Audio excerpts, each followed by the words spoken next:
शाहनवाज जी तो ये कह रहे हैं ओवैसी साहब कि हिंदुस्तान से बेहतर कोई देश नहीं है मुसलमानों के लिए और हिंदुओं से बेहतर कोई दोस्त नहीं है। आपको हामिद अंसारी साहब की बात ज्यादा सही क्यों लग रही है कि मुसलमानों में डर है? नहीं, शाहनवाज साहब की जो बात है, हिंदुस्तान दुनिया का सबसे बेहतरीन मुल्क है, मैं इस बात को मानता हूं। हमारे हिंदू भाई बहुत बड़ी तादाद में सेक्युलर है, मैं इस बात को मानता हूं। मगर मुझे शाहनवाज साहब से पूछना है कि वो इलेक्शन क्यों हार गए फिर। दूसरी बात यह है कि हामिद अंसारी साहब ने जो बात कही है, वैसे थे वाइस प्रेसिडेंट ऑफ इंडिया, मुसलमान के तौर पर नहीं कहा। उन्होंने इस बात को जो कहा है और उस इंटरव्यू ये भी कहा है कि मैंने कई मरतबा प्राइम मिनिस्टर से इसकी बातचीत की, काउंसिल ऑफ मिनिस्टर से जिक्र किया, मगर मैं इससे ज्यादा नहीं बोल सकता।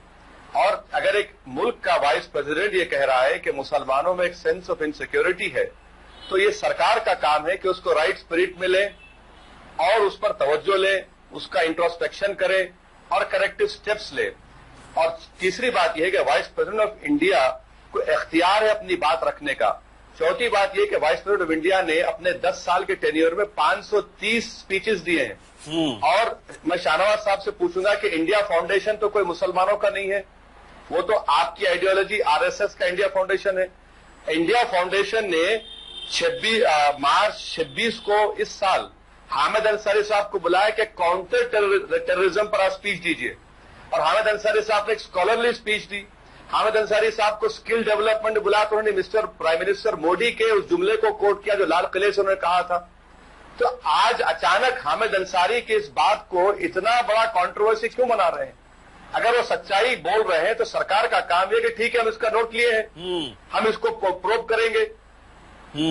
अच्छा, ये तो बताइए, लेकिन ओवैसी साहब, चलिए आप भी खुद कह रहे हैं और हामिद अंसारी का इंटरव्यू हम सबने पढ़ा है, वो खुल के बात नहीं कर पा रहे हैं क्योंकि संवैधानिक उनकी मजबूरी होगी। ओवैसी साहब, आपके सामने तो ऐसी कोई मजबूरी नहीं है, जरा खुल के बताइए। आज देश में सबसे चर्चित मुस्लिम नेता आज हिंदुस्तान में कोई है तो आप हैं ओवैसी साहब, बताइए किस तरह का डर लगता है मुसलमानों को? नहीं, किस तरह का डर और क्या डर लगता है? सुनिए ना, मैं कभी नेता था ना कभी नेता बनूंगा। मैं एक सिपाही हूं जो इंसाफ के लिए लड़ रहा हूं। मैं हामिद अंसारी साहब के इस बयान से टोटली मुत्तफिक हूं और उससे एग्री करता हूं, एक एक वर्ड से एग्री करता हूं। यकीनन हिंदुस्तान में मुसलमानों में एक सेंस ऑफ इनसिक्योरिटी पैदा की जा रही है। अगर कोई एक शख्स का नाम नाजिमुल हसन है, अगर वो अलीगढ़ रेलवे स्टेशन पर बुरखा पहनकर जा रहा था, ट्रेन में पकड़ा गया, जब उससे पूछा गया रेलवे पुलिस ने, जो टाइम्स ऑफ इंडिया ने कैरी किया, उसने कहा कि हाँ, मुझे डर है कि कोई मुझे जान से मार देगा। अगर कोई लड़का ईद की खुशियां नहीं मना सकता, उसको चाकू से मार दिया जाता है। अगर कोई जफर नाम का शख्स ये रोकता है कि भाई तस्वीर मत लो मेरी बीवी के, क्योंकि मेरे घर में शौचालय नहीं है, तो गवर्नमेंट के ऑफिसर्स उसको मार देते हैं। तो यकीनन इस मुल्क में एक माहौल पैदा हो रहा है इनसिक्योरिटी का, और ये उस वक्त तक रहेगा जब तक बीजेपी कल्चरल नेशनलिज्म को नहीं छोड़ेगी। बीजेपी कॉन्स्टिट्यूशनल नेशनलिज्म को अडॉप्ट करे और उनकी कॉन्स्टिट्यूशनल ड्यूटी है कि वो सिर्फ इलेक्शन जीतकर बीजेपी नहीं समझ सकती कि हमने सब कुछ कर लिया। इलेक्शन जीतना दो अलग बात है, गवर्नेंस में आपको सिक्योरिटी पैदा करना, सबका साथ सबका विकास से नहीं होगा। सबका साथ सबका विकास और सबकी सुरक्षा की बात बीजेपी करनी चाहिए, जो बीजेपी अब तक नाकाम साबित हुई है। और इसीलिए वाइस प्रेसिडेंट को ये कहना पड़ा। मैं बराबर उसकी उनकी जुमले की तायीद करता हूं और उससे मैं मुत्तफिक हूं। शाहनवाज जी, उसके बावजूद आप कह रहे हैं कि मुसलमानों के लिए हिंदुस्तान से बेहतर कोई देश नहीं है। ओवैसी साहब तो एग्जाम्पल्स के साथ बता रहे हैं कि सेफ नहीं है। जी, ओवैसी साहब की बात है। ओवैसी साहब को कोई डर नहीं लगता। ओवैसी साहब डर नहीं रहे हैं बल्कि डरा रहे हैं। कम्युनिटी को ये कह रहे हैं कि इतना इनसिक्योर देश है। आज भी मैं कहता हूं कि भारत के मुसलमानों के लिए भारत से अच्छा देश और हिंदू से अच्छा दोस्त नहीं। दो बड़ी कौमें मिलकर रहती हैं। अगर दुनिया में सबसे ज्यादा हिंदू कहीं है तो भारत में है, और दुनिया में भी इंडोनेशिया के बाद सबसे ज्यादा मुसलमान कहीं है तो भारत में है, और पूरी दुनिया के लिए मिसाल है। आप मुस्लिम देशों में मुसलमान सिक्योर नहीं है, वो सऊदी अरब हो या ईरान हो या इराक हो या सीरिया हो। आज हिंदुस्तान के अंदर कहीं पर कोई दंगा नहीं है, फसाद नहीं है, कम्युनल राइट नहीं है। भारत के संविधान ने सबको बराबर का अधिकार दिया है और हमारी सरकार सबका साथ सबके विकास के रास्ते पर चलती है।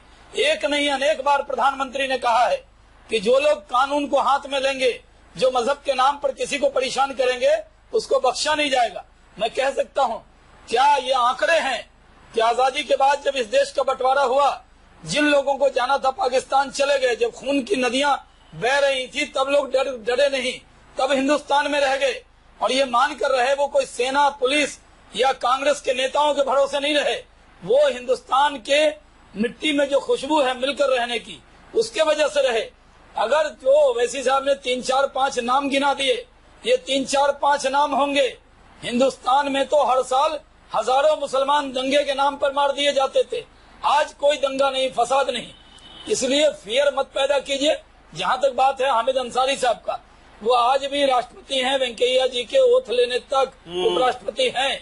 हम उनकी इज्जत करते हैं। आज प्रधानमंत्री जी ने, अरुण जेटली जी ने उनके लिए बहुत अच्छी बातें कही हैं। मेरा कहना है कि जब संविधान के बड़े पद पर आप बैठे हों, ऐसी बात कहने से आपके बयान का दुरुपयोग होगा। आपके बयान को पूरी दुनिया में उसका मिसयूज किया जाएगा। आपको कहना चाहिए कि थोड़ी बहुत दुश्वारियों के बावजूद हम एक हैं, एकजुट हैं, इकट्ठे हैं। कोई कमियां होगी तो मिलकर ठीक करेंगे। लेकिन ये कहना कि हिंदुस्तान का मुसलमान डरा हुआ है, इससे मैं इत्तेफाक नहीं रखता हूँ। जहाँ तक इन्होंने पूछा मुझसे, आप चुनाव क्यों हार गए, तो हार जीत होती रहती है। लेस देन 1% वोट से हार गए, लेकिन पहले से 1.5 लाख ज्यादा वोट लाए जब जीते थे। अब तो नीतीश कुमार जी हमारे साथ आए हैं। अब भागलपुर में कोई दुश्वारी होने वाली मेरे लिए नहीं है। इंशाल्लाह आप मुझे जीत की भी बधाई देंगे। लेकिन शाहनवाज जी, आप इसका मतलब ये कह रहे हैं कि असदुद्दीन ओवैसी सियासी बयान दे रहे हैं, सियासी रोटियां सेक रहे हैं। क्या आप हामिद अंसारी पर भी यही आरोप लगा रहे हैं? क्या हामिद अंसारी का बयान पॉलिटिकल है, सियासी बयान है? कह रहा हूँ कि डराइए मत। जब असदुद्दीन ओवैसी साहब ने आप नहीं डर रहे हैं तो फिर पूरी कौम को क्यों डरा रहे हैं?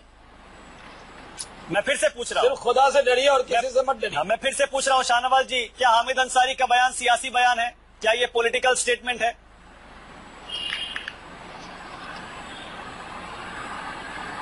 देखिए, हामिद अंसारी साहब की जाती तौर पे मैं बहुत इज्जत करता हूँ। उनका परिवार फ्रीडम फाइटर है। वो पहले से मुल्क के लिए उन्होंने बहुत काम किया है। एम्बेसडर रहकर पूरी दुनिया में उन्होंने भारत का प्रतिनिधित्व किया है। कई इस्लामिक देशों में रहे हैं। वो यूएन सिक्योरिटी काउंसिल में हमारे यूएन के अंदर हमारे परमानेंट मेंबर रहे 2 साल, और सऊदी अरब, ईरान और बहुत से मुल्कों में वो एम्बेसडर रहे हैं। पढ़े लिखे आदमी हैं। मुझे लगता है कि उनको इस बयान से बचना चाहिए था। वो भी जब आज आपकी विदाई का दिन है, पूरी पार्लियामेंट आपको विदा कर रही है। 10 साल आप हिंदुस्तान के उपराष्ट्रपति रहे, और वो दौर भी याद कीजिए कि उस दौर में जब आज सांप्रदायिकता की लोग बात करते हैं, हामिद अंसारी साहब हामिद अंसारी हैं इसलिए नहीं, वो हिंदुस्तान के 130 करोड़ लोगों को वाइस प्रेसिडेंट ऑफ इंडिया हैं।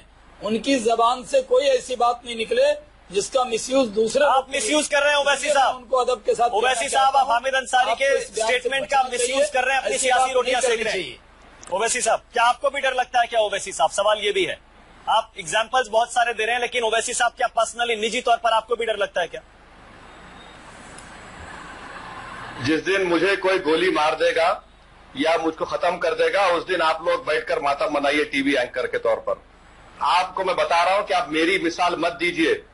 मैं एक एमपी हूं, मेरे अतराफ लोग होते हैं। अगर मेरा वक्त आएगा तो मैं जाऊंगा, मगर आम मुसलमानों में जो ट्रेन में जा रहे हैं, जो नौकरी कर रहे हैं, जो मेहनत मजदूरी कर रहे हैं, उनके दिलों में यकीनन एक खौफ पैदा हो रहा है। इससे कोई इनकार नहीं कर सकता, ये जमीनी हकीकत है। और सरकार के पास कई रिपोर्ट्स आ चुके हैं, उनको मालूम कि हो रहा है। रहा सवाल शाहनवाज हुसैन साहब कह रहे हैं, इनको नहीं बोलना चाहिए। भाई, वाइस प्रेसिडेंट ऑफ इंडिया अगर सच्चाई नहीं बयान करेगा तो क्या वो बारबी डॉल है कि वो बात को बयान नहीं करेगा? और सच्चाई को उन्होंने बयान किया है। अब सरकार ये कह रही है, बीजेपी ये कह रही है कि नहीं कहना, कि बिल्कुल कहना चाहिए। और देखिए, हिंदुस्तान कोई नॉर्थ कोरिया नहीं है। हमारा प्राइम मिनिस्टर मोदी है, डेमोक्रेटिक इलेक्टेड प्राइम मिनिस्टर है। कोई किम जॉन्ग हमारा प्राइम मिनिस्टर नहीं है कि नॉर्थ कोरिया में जो कुछ होता दुनिया में नहीं मालूम होता। हम बात समझ सकते। हिंदुस्तान में आज जो कुछ हो रहा है वो मिनटों में सारी दुनिया को मालूम होता है। क्या इंटरनेशनल मीडिया रिपोर्ट नहीं कर रहा है यहाँ के वाकयात को? और मुझे अफसोस इस बात का है कि शाहनवाज हुसैन साहब इन तमाम वाकयात को जिसका मैंने जिक्र किया, वो कह रहे हैं कि छोटे वाकयात है। नहीं, छोटे वाकयात नहीं है। आज के इस सोशल मीडिया के दौर में ये तमाम वाकयात एक पैगाम दे रहे हैं। शाहनवाज हुसैन साहब इस बात को क्यों नहीं कह रहे हैं कि बीजेपी क्यों कल्चरल नेशनलिज्म को प्रमोट कर रही है? क्यों नहीं बीजेपी कॉन्स्टिट्यूशनल नेशनलिज्म को अपनाती?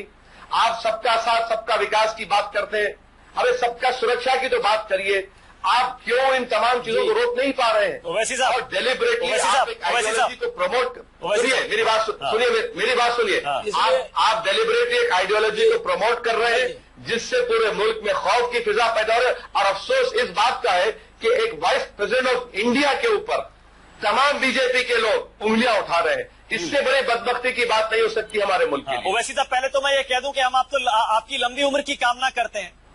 हम चाहते हैं कि आप बहुत लंबा जिए। नहीं, मैं कह दूं। एक सेकंड शाहनवाज जी, एक सेकंड, मैं एक चीज जोड़ना चाह रहा हूं बस यहाँ पे।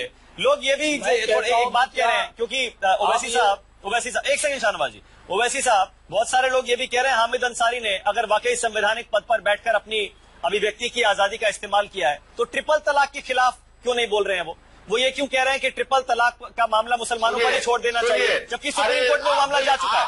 मैं आपको सलाम करता हूं कि आपने मसले को उठाया। आपने इंटरव्यू क्यों नहीं पढ़ा पूरा उसका? जी, मैंने पूरा इंटरव्यू पढ़ा है, मैंने पूरा इंटरव्यू पढ़ा है, मेरे पास वो पूरा इंटरव्यू यहाँ मौजूद है। सुनिए, हामिद अंसारी ने ट्रिपल तलाक के खिलाफ कहा। हामिद अंसारी ने मुस्लिम मजलिस मुशावरत के वहां पर स्पीच देकर मुसलमानों पर क्रिटिसाइज किया कि आप जमाने के साथ चलिए। हाँ, बिल्कुल सही है, आगे बढ़ गए, बिल्कुल सही है, उठाएंगे। आप सही कह रहे हैं। इंडिया फाउंडेशन के फंक्शन में हामिद अंसारी ने आईसिस और अलकायदा पे उसको कंडेम किया।